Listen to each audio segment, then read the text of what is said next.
बिस्मिल्लाहिर्रहमानिर्रहीम। आज हम मैथमेटिक्स क्लास 9th में एक्सरसाइज 6.2 का क्वेश्चन नंबर 3 एंड 4 सॉल्व करेंगे। अब इससे पहले आप लोगों ने ये रफ वर्क में ज़रा वैल्यूज़ देख लेना, ये आप लोगों ने याद रखनी है पहले। अब देखें, एक तो ये होता है ना कि अगर आप इसको टेबल को याद रखने की ट्रिक होती है, लेकिन वो डिफ़िकल्ट होता है मेरा ख्याल है। ये आपको सिर्फ 6 वैल्यूज़ याद रखनी है, यानी कि आपको sin 30, sin 60, cos 60, cos 30 कोई भी ट्रिग्नोमेट्री रेशियो के साथ वैल्यू निकालनी आ जाए तो आप इन 6 वैल्यूज़ की मदद से निकाल सकते हैं। वो वैल्यूज़ ये एक है आपके पास √2, एक √3, फिर आप इन्हीं का रेसिप्रोकल ले लें 1/√2, 1/√3, √3/2 और 1/2। इनको आप पहले सॉल्व कर लें। √2 1.41, √3 1.73, फिर 1/√2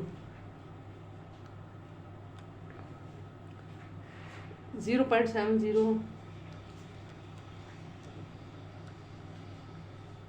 0.57,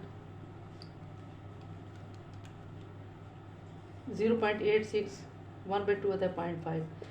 अब देखें, अब सिर्फ ये 6 वैल्यूज़ √2, √3, फिर 1/√2, 1/√3 और √3/2, 1/2 ये आपने अच्छी तरह से याद करनी है। याद भी क्या करनी है, बस आपने जहन में रखनी है कि ज़ाहिर बात है कि ये इस तरह से आपके पास। अब क्वेश्चन है आपके पास sin square 60 plus cos square 60, आपने इसको प्रूव करना है कि ये 1 के इक्वल है। अब आप इसके लिए sin 60 की वैल्यू ले लें।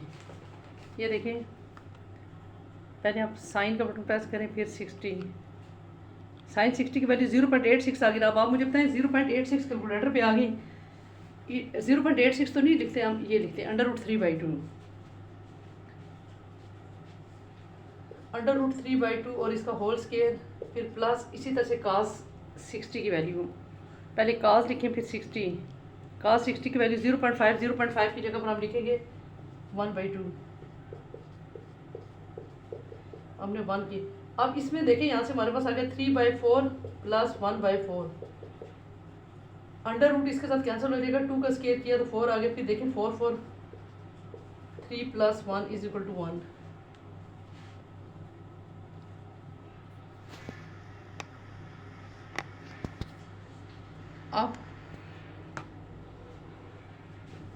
अब यहाँ से हमारे पास आ गया 4/4 = 1। ये देखें, ये हमारे पास प्रूफ हो गया कि लेफ्ट हैंड साइड को हमने सॉल्व करके हमारे पास आंसर 1 आ गया जी, अगर राइट हैंड साइड के ऊपर। अब नेक्स्ट क्वेश्चन है आपके पास cos 30 टेंजेंट 30 = 1। अब देखिए, आप सबसे पहले आप ले लेंगे cos 30। cos लिखें 30, ये आपके पास आ गया 0.86। अब देखें 0.86 इसकी जगह पर लिखेंगे √3/2, फिर टेंजेंट 30, पहले टेंजेंट और फिर 30, 0.57, ये 1/√3। देखिए ये इसके साथ कैंसिल हो गया। आप इसको प्रूव करना था ये, अच्छा सॉरी, अभी आगे भी था क्वेश्चन। अब वो वाला क्वेश्चन मैंने ऑफ लिख लिया था, ये था cos 30। अब cos 30 की वैल्यू आप ले लें।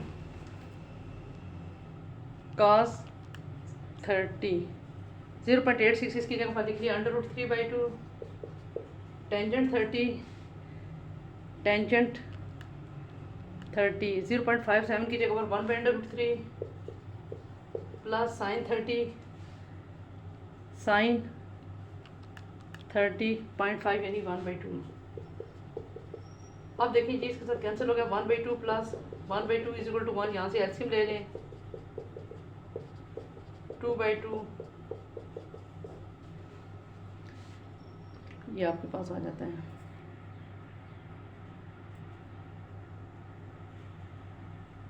अब नेक्स्ट क्वेश्चन हमारे पास sin 45 degree plus cos 45 = √2 prove करना है।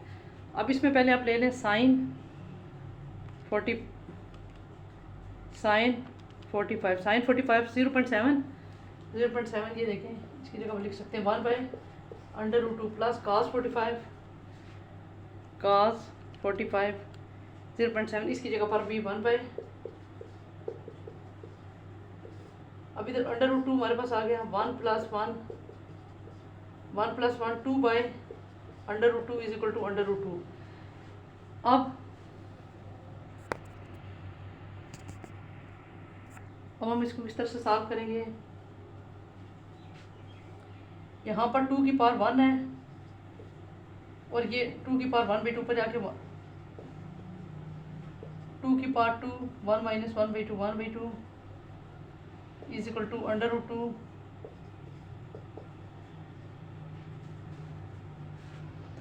अब यहाँ से दोबारा देख लें 1 और 1 2 अगर 2 बाई √2। अब आपने अगर आप सिंपली करना चाहें 2 इधर 2 की पावर 1 है, इधर 2 की पावर 1 है और ये ऊपर जाके 1 माइनस इसकी वैल्यू √2 की 1 बाई 2 होगी, तो 1 माइनस 1 बाई 2 का एलसीएम ले लें, 1 बाई 2 आ जाता है। देखिए 1 माइनस 1 बाई 2 का एलसीएम ऐसे भी कर सकते हैं, 1 माइनस 1 बाई 2, ये 1 बाई 2 आ गया।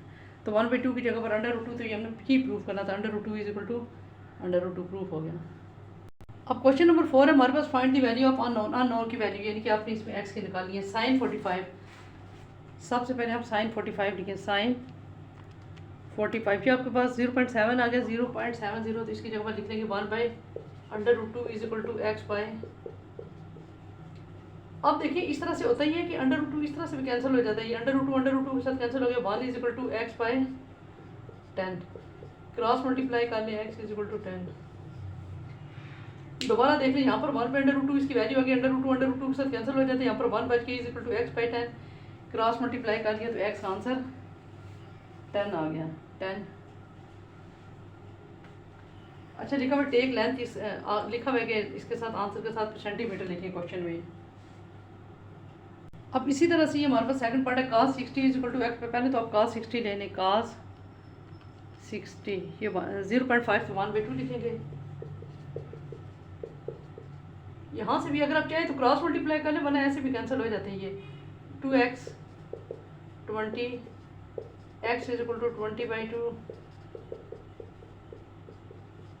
इसका भी आंसर में सेंटीमीटर लिखना है।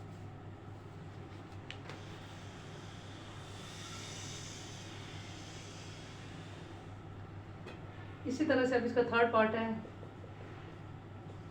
cos 45 degree is equal to y divided by 15 √2। अब आप ले लें cos 45 की, cos 45 0.7 0.7 01 by √2 y divided by 15 √2। अब ये देखिए ये भी √2 कैंसिल हो गया, y बाई 15, क्रॉस मल्टीप्लाई करें, y is equal to 15 centimetre. दोबारा देख लें ये cos 45 की वैल्यू लिखी 1 by √2 is equal to y by 15 √2 cancel हो गया, 1 is equal to y, cross multiply कर लिया, y is equal to 15 centimetre. अब नेक्स्ट है हमारे पास tangent 60 is equal to 6 by X. अब टेंजेंट 60 1.73 यानी कि √3 आ गई इसकी value, 6 by X, cross multiply कर लें, √3 X is equal to 6, X is equal to 6 by √3। अब देखें 6 बाई √3, तो अगर आप चाहें तो इसकी जगह पर अब इसको आप अगर इस तरह से आंसर में 6 बाई √3 है ना, आप लोग इसको मल्टीप्लाई कर लें √3 से, यहाँ से फिर थोड़ा सा ये सिंप्लीफाई हो जाएगा। x is equal to 6 √3 divided by √3 का स्क्वायर, यहाँ से कैंसिल हो गया, 6 √3 बाई 3, 3 2 6, 2 √3, तो आखिर में सेंटीमीटर लिख लें। यहाँ से ये ज़रा दोबारा देख लें, टेंजेंट 60 की वैल्यू √3, यहाँ से क्रॉस मल्टीप्लाई करके x की वैल्यू आ गई, फिर हमने √3 से मल्टीप्लाई और डिवाइड कर लिया, फिर ये कैंसिल हो गया, 3 2 6, तो 2 √3। वीडियो अगर पसंद आए तो लाइक और सब्सक्राइब ज़रूर करना। Thank you.